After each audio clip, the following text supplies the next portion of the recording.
Have you ever looked at the sea of entry-level cameras and thought, why does it feel like I need a degree just to pick one? Well, Canon might have just made the decision a whole lot easier.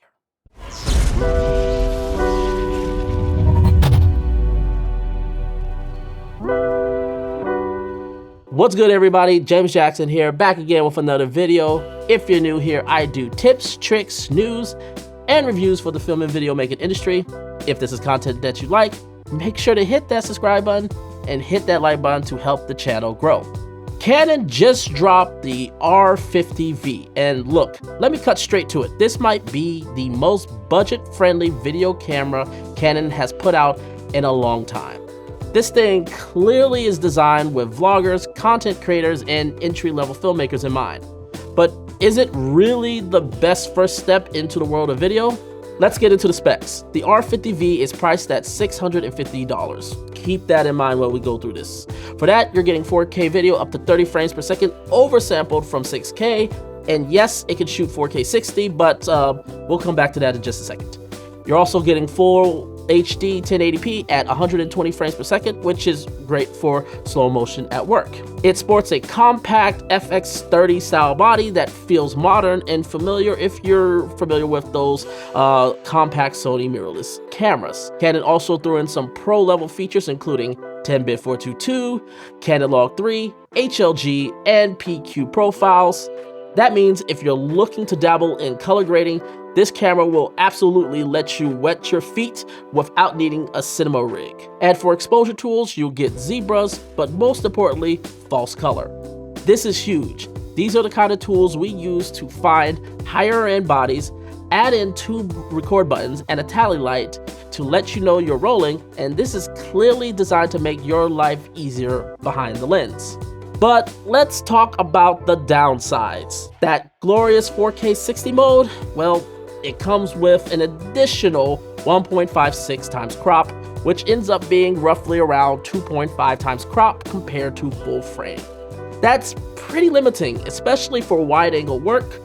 So if you have dreams of shooting sort of running gun 4K 60 on the fly, where you don't have to compensate with lenses, this could potentially be a deal breaker. Also, there is no IBIS. Now, as most of y'all know, I don't care for IBIS as much. It's not as big of a deal, but for a lot, this is a big deal because this means you'll need stabilized lenses or a gimbal to smooth those handheld footages. And for a camera marketed to creators on the move, this is a bit of a miss. But to me, one of the big things is the smart ecosystem, or rather the lack of one. Canon's smartphone connectivity just isn't up to par with what competitors are offering currently in the market. If you like to shoot, edit, and post directly from your phone, this camera may slow you down. And lastly, in terms of, while yes, this is true to be an APS-C size sensor, what you'll find is that this is typically slightly smaller than your standard APS-C camera. It's a 1.6 time crop instead of the 1.5, which it may not sound like much, but it does affect your field of view and low light performance just a bit. So who is the R50 V really for? Well, if you're just starting out and you want a clean image, pro level color profiles, and easy to use video tools, this camera checks all the boxes. It's a solid choice if you're doing sit-down videos, B-roll work with a tripod or a gimbal, or even learning how to light and expose properly.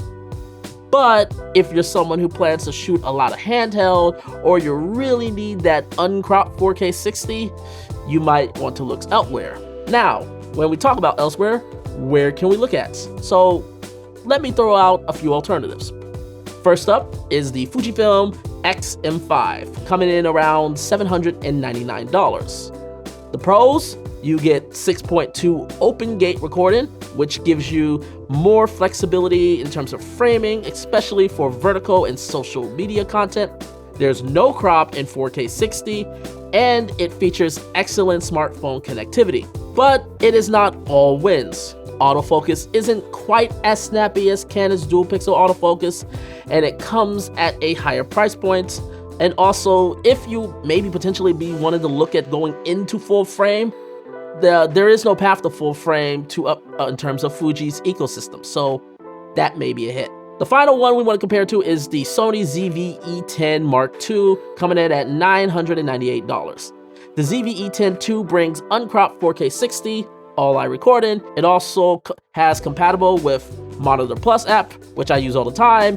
It unlocks pro level feature tools, including EL Zone, as well as remote control for your camera. The smart ecosystem that is arguably the best for any entry-level market, and that's one of the reasons why I love shooting on the FX3. But again, that price tag is pushing it close to $1,000. For many beginners, that might be a leap. Here's the thing, the R50 V is not a perfect camera, but perfection isn't the point here. Accessibility is. And for a lot of beginners, this camera offers just enough pro features to learn and grow with without overwhelming them with complexity and breaking the bank. So is the Canon R50 the best beginner video camera for many filmmakers out there? Yeah, I think it might be. But what do you think? I know I'm definitely interested in it, but are you going to be picking up a Canon R50 V? Do you think Canon nailed this for the beginner market with this one? Drop your comments down below. And as always, until next time, take care everyone.